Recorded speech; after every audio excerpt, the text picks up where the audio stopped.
Hey, it's Brock here with Rock Hill Farms, and I'm going to do a little bit of an update today.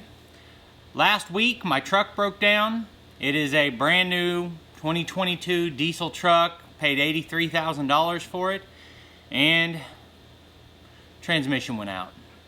And I made a video about it. That video's got 1.5 million views, and so with that comes thousands and thousands of comments, probably 10,000 comments between Facebook and YouTube. So today I'm going to tell you what's happening with my truck and answer the most common questions I got. Then I'm going to talk about why I spent that much on a truck, why I bought a Dodge truck, am I going to buy a cheap used truck, why that is or isn't an option, and Toyota, because a lot of people want to talk about Toyota. So we're going to go over all that. I hope you find it interesting, and we're even going to look at pricing on some used trucks that are available in my area. So first thing, what's going on with my truck? Transmission went out, I believe, last Thursday, or it wouldn't go in reverse last Thursday. And I believe there were multiple possibilities. Most likely, the obvious thing, it won't back up, the transmission's bad. But I recognize there are other possibilities, and a lot of people suggested the sensor that tells you something's behind you and all that. I got 1,000 comments about sensors and people saying, like, all caps, "You're an idiot, don't you know about the switch that tells you that?" Yes, I do know. I've been driving new Dodge trucks for quite a few years now, so I'm well aware of that switch. I appreciate you trying, but we don't have to go all caps on that one, I'm aware. So, it was last Wednesday or Thursday when it wouldn't back up, and it wouldn't back up. I walked down to the house, cussed a couple times, came back out, I checked the transmission fluid level. Fluid was full and clean. So that was another common comment. This guy doesn't even know how to check his transmission fluid level. Well, I did that. I thought it was so obvious I didn't mention it in the video. Then, once I established that, I said, I don't even want to try to diagnose this problem. This truck is under warranty. They are supposed to fix it. I called them within 15 minutes if it wouldn't go in reverse, or it went into reverse, but it wouldn't back up unless I was in 4 low. So I called the dealership, said, hey, I got a problem with my truck. I need to get it in for warranty repair. They scheduled me an appointment for the following Monday. So that's like really only 2 business days that they could have got me in and didn't. So that's fine. And then I was upset. I had a video I was going to record, and I said I'm not even going to do what I was going to do. I actually went in the house, sat on the couch, and took a nap because I was mad. That, not like, oh, I hate Dodge or no new vehicle should ever break down, but I have a lot of things I want to do that require me having the truck. Now I say everything I had planned, at least for the next month, isn't going to happen. And then I got over it. I came out and I said, so what do I need to do as someone who makes a video every single day? I need to document what just happened. So I went out and made the video, transmission went out in my truck, and then I moved on. I basically stopped thinking about it while you guys are giving me 10,000 suggestions, because it's not for me to troubleshoot this. It's a warranty repair. It's their job to figure it out. So, fast forward to Monday. I drop it off early Monday morning. Don't get any response from them Monday. And Tuesday, I get a call from the dealership. And they said, we checked it out. Decided your transmission's bad. They're telling me the components that they think are probably bad, that are keeping it from going into reverse. I don't care what it is. All I want to know is, how long will you have my truck? Did you get it approved under warranty? They said, so now what we have to do is go through all this paperwork with RAM requesting a warranty replacement of your transmission. And they may have a list of things they need from us, like having the transmission fluid tested, or any number of things they could potentially ask for. Or they could just say, okay, put one in and ship it. And so that was Tuesday, and then I heard nothing all week. Yesterday, Friday afternoon, I called. I guess that would have been 2 days ago. Friday afternoon, I called to just wanting to find out what's going on with my truck. They said Dodge would not approve a complete new transmission. What Dodge wanted them to do is fix my transmission. Or, not exactly that. What Dodge wanted them to do was take it apart and find the point of failure, because they believe that that point of failure is a point where it can be rebuilt. Once inside of it, they may see enough other things that it may be a new transmission. But they have to take it apart before they can replace it or get the claim approved. And he said they were going to start that early this week. So they will have had it a week before they start really finding out what's wrong with the transmission. So based on that timeline, I'm not real optimistic about how long they're going to have my truck. Although, like a clutch pack or whatever they need might be quicker to get than a new transmission. I've heard a lot of people talk about waiting 6 months to get a new truck. Or not a new truck, to get a warranty replacement of their transmission. So, I really don't want that to be the case. Now, everyone's told me I need to demand a loaner vehicle. And I kind of did, but when the transmission went out on my last Dodge, they told me that they basically couldn't get the rental paid for until the warranty claim was approved. So I think if I went in there and threw a fit, they would send me home in something. But we have other cars I can drive, so I'm going to allow for the process to go through its process. And when they tell me that they've got the warranty approved, I actually think the guy kind of told me they're going to give me some little Kia SUV or something on Monday. And whether or not I could demand that I get at least a half-ton truck, I don't know. I don't know how I'm going to approach it, if I'm going to be a jerk or just accept that the guy across the counter from me doesn't have any control. Now, the ideal thing is that I would find a direct contact with Dodge and lay my case out to them, because they might be able to change the outcome, whereas the guy at the dealership can't probably do much except get griped at from me and run into brick walls from the warranty claim. I mean, it is what it is. So I'm still confident I'm going to end up with a truck that's fixed, but the question is, how long will it take? And then after that happens, what am I going to do next? Well, I've paid a lot of money for a warranty that goes out to 100,000 miles. I think I'm going to keep this truck until it gets close to that 100,000 miles, but I'm thinking I might get a backup truck that is like an older 1-ton dually, maybe flatbed type of truck. But we're going to get into that, but that is not some cheap little thing that you just pick up real quick. It used to be. You used to be able to get a cheap farm truck. And when I looked a year ago, you absolutely could not just buy a cheap farm truck. But let's get into a bunch of the questions that people asked me over and over and over again. Number one, we're going to go rage again, like, all caps, I hate you. What kind of moron would spend $83,000 on a truck? Okay.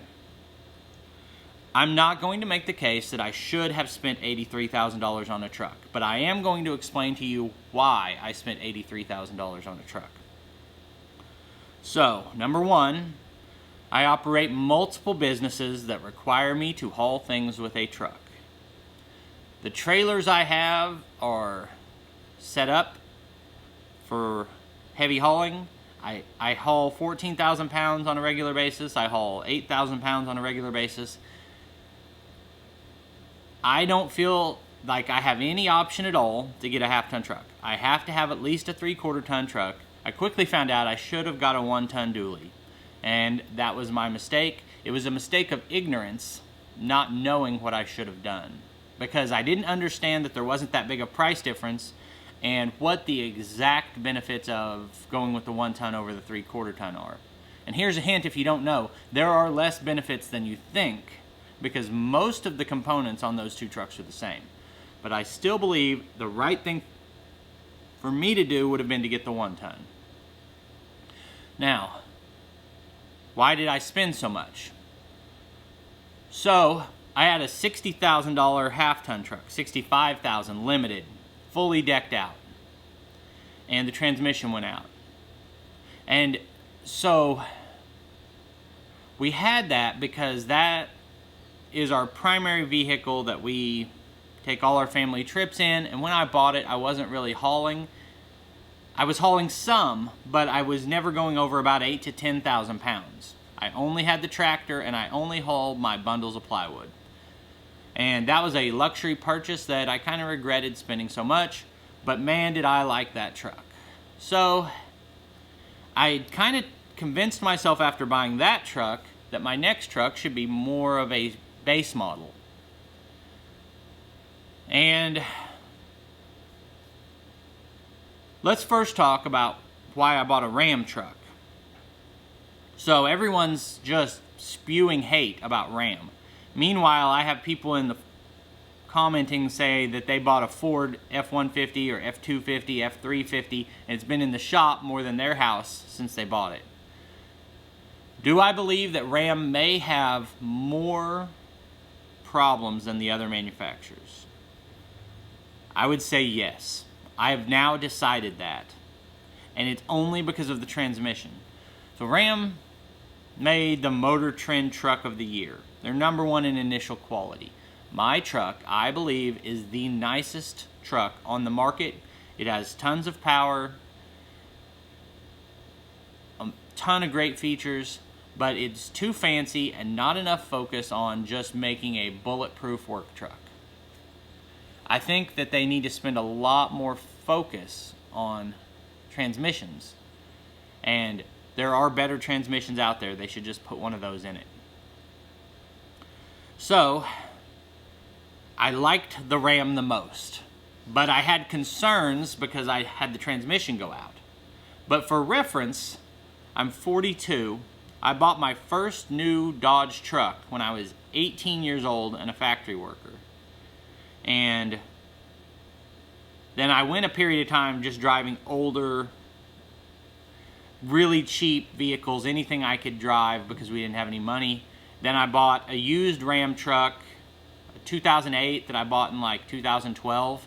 That was a fantastic truck. I never had a single problem with it. So at that point, I've had 2 Ram trucks and never had a single problem.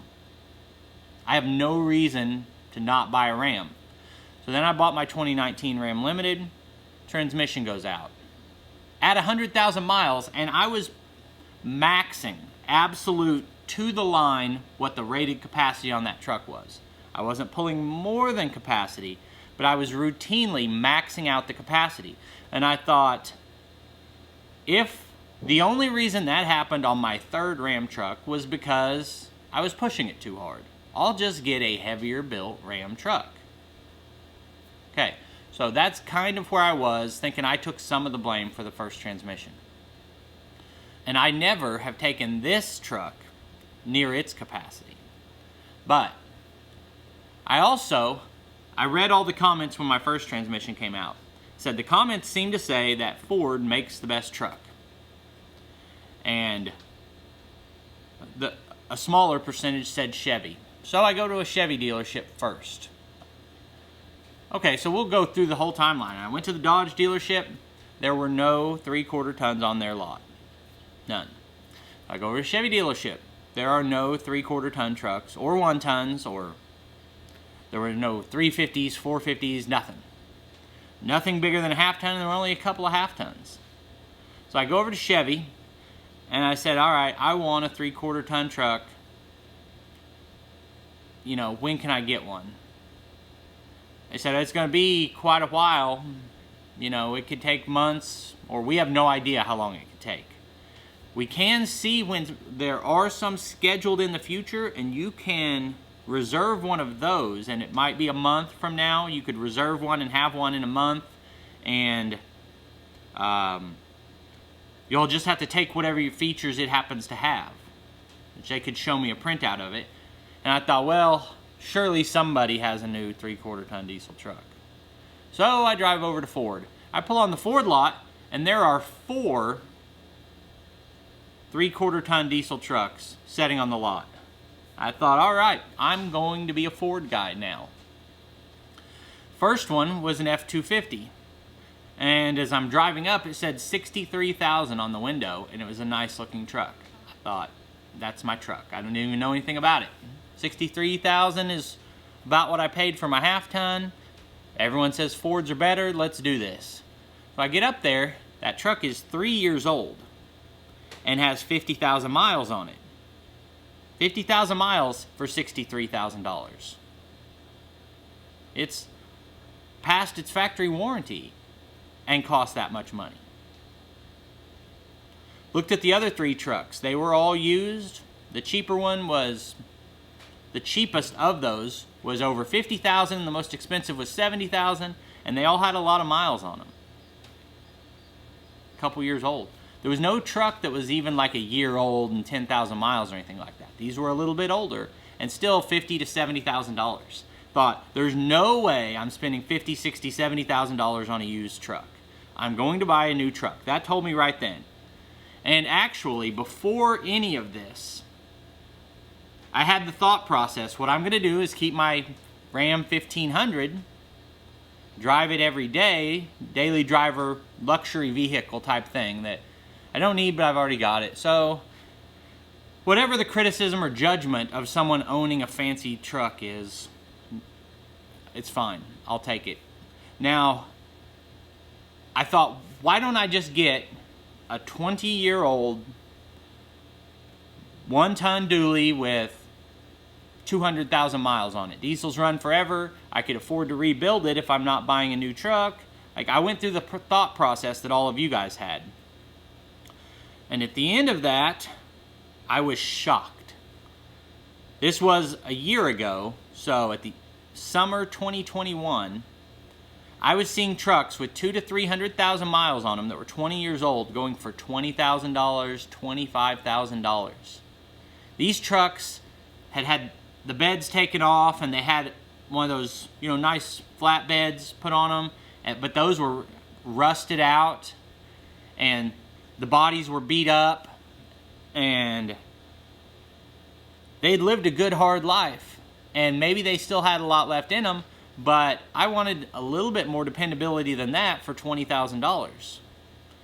And I thought, I can't a $20,000 truck and have my other nice truck. So I can't have one of each right now. I'm not in that income range, or I don't have that kind of cash saved up. So, said, go back to the idea, I need one truck that's built heavy enough to haul, and I want it to be at least fairly nice so we can take it on our family vacations.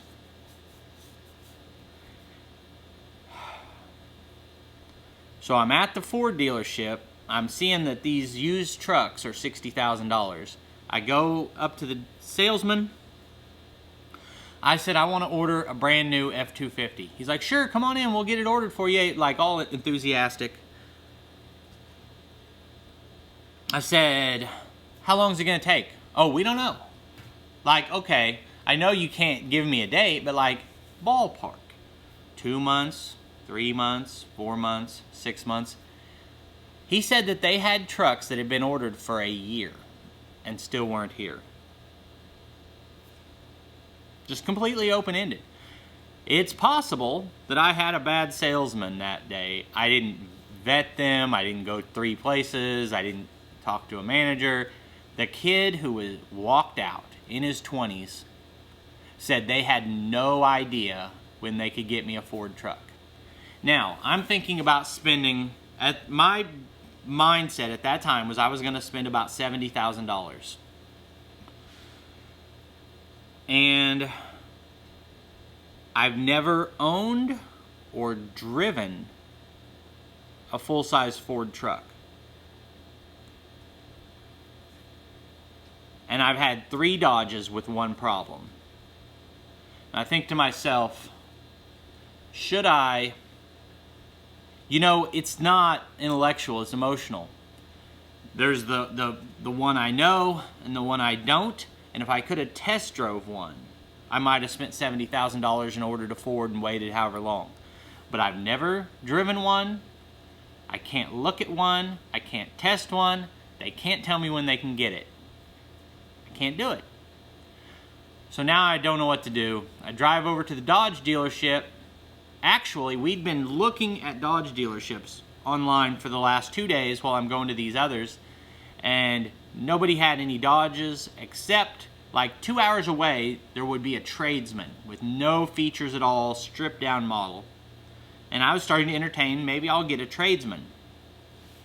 And we were going to go look at a tradesman in like 3 different lots, long way away from each other. Spend the whole day going and looking at tradesmen's. Then the local dealership had one pop up that like just came in, and it was almost exactly like the truck I have, minus just a couple things.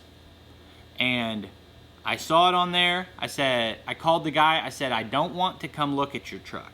It's the only truck within a 6-hour drive like that has what I want. I want to buy it right now. He said, well, let's get you scheduled. When can you be here? And it was late in the afternoon. I said, I'll be there tomorrow morning. He said, what time? I said, well, I have to take my kids to school. I'm going to grab something to eat. We'll be over there between 9 and 10. Somebody else saw that I was coming. Another salesman saw that I was coming and had someone else get there an hour before me. And they bought that truck. That's what the truck market is like. There are no trucks like I wanted and a lot of other people want, and when one shows up, you better get it right then. So I said, to heck with all this, I'm going to go buy a tradesman. And we drive 2 hours away, find a tradesman, didn't like the color, didn't like anything about the way it looks, but that doesn't matter, right? I'm running businesses. I need a truck that will do the work. So I get in this tradesman, and I don't like anything about it. Oh, and the other thing, it was a gas truck. They didn't even have a tradesman diesel. Now for another $10,000, if I go to $60,000 and go another hour away, there's a diesel tradesman. And I thought, you know, do I just get out of this as cheaply as I can? I said, I think, without being an expert on this, that a diesel engine is more reliable, holds its resale better, and is going to be the better long-term decision, even if it's an extra $10,000. So I turned to my wife. I said, I guess we need to go another hour and get this diesel tradesman for $60K. And she just stands there and like doesn't go to the truck. I'm like, are we going to try to hustle over there and get this diesel before someone else does?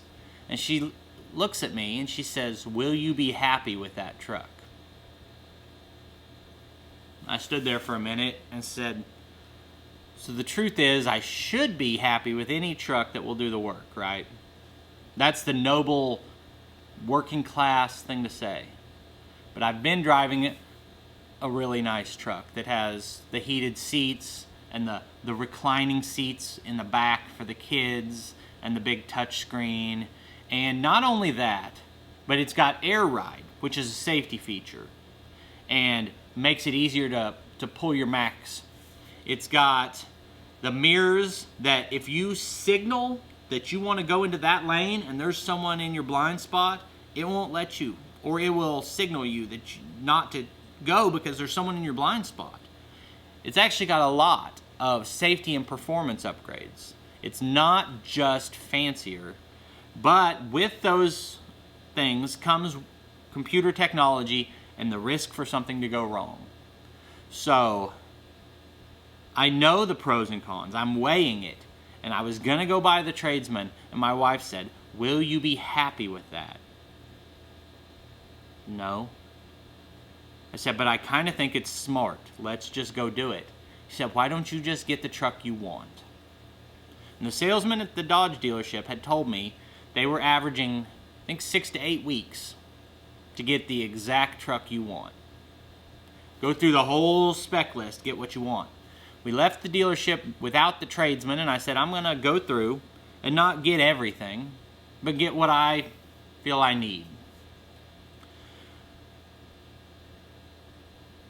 And this is the answer about the $83,000 truck. There were no cheap trucks. Now, I could have got a really nice $60,000 truck. But to me, if I'm spending $60,000, I might as well spend $80,000. And the right answer, I think, for me, what I should have done was spend $65,000 to $70,000 and get the most important things but not get everything. I got a little excited, I got greedy, I bought the exact truck I want. There were a lot of things, I talked about it before. I love this, I've got this HD rear view mirror that I can aim at different points. And my rear view mirror can be pointed at whatever I want and give me a very clear image. I love that it has the air suspension. So it doesn't squat and take weight off of the front of the truck whenever I put a lot of weight on it. I just bought the truck I wanted. And I have loved everything about that truck. Performance, power, comfort, design. It's like a hand in a glove. And then the transmission went out. And it's 2 in a row with Dodge. Right now, would I trade my truck straight across for an F-250 with the same miles on it? Yes. Right now, I'd make that trade. But it's not that easy. I was a little bit upside down on my other truck, and even with it, I put a down payment on this to offset that. But trading it in and everything, I just borrowed $90,000. It's a lot. I mean, I'm probably upside down on the truck. I might have to put $10,000 to get out of it. And it's under warranty. I've already paid for a long extended warranty. So it might be a series of fighting with claims and being without my truck for periods of time, but I kind of feel stuck as far as getting out of that truck. And people are mentioning to file a lemon law case. I haven't done any research, but I think that applies if they don't fix your truck under warranty or it's more than 3 warranty claims. And we don't have that, either of those situations. And I've got good credit, but I don't have a long enough good credit that I can just overpower any issue by just getting a perfect loan on everything. So what I do have is the option to try to get an older farm truck and say I'm going to drive my truck I have for most things, and then when I'm towing my 14,000 pounds, I'll drive the old truck. And that would be a great option if I look and today's new trucks aren't still $20,000 to $25,000 for a beat up truck. I kind of think that's still the case. And I'm not spending $25,000 for a backup truck. I'm going to be doing some searches, and if I can find a $5,000 truck that's just all beat to heck but will still run, I might buy it. I mean, I might, but $5,000, like, that'll be a cash purchase. Like, I don't know if I can really do that or not. So, if you want to play big games, you've got to make big moves. And I might have made the wrong... I made the wrong move with this truck. But now you know how I got there. I said in the last video, I would like to maybe have 2 older trucks. But that's not where I'm at. And I can't just flip a switch get rid of this truck and the big loan on it, and then get the 2 trucks I wanted. It might take me 6 months or a year to change what I have to what I should have. So, if you wanted an update on my truck, you wanted to know why I bought what I bought, there you have it. And if I'm an idiot, I'm an idiot. But I'm just doing the best I can. This was a long video, and I apologize for being so long, but I had a lot to say. And it may be that out of, if 100 people click on this, only 3 of them are interested in this whole story, but there are some other people out there who need a dependable hauling truck and are interested in my experience. So that's why I made it. I appreciate you taking time to watch. I'll put links on the screen to a couple more of our videos, and I'll see you next time.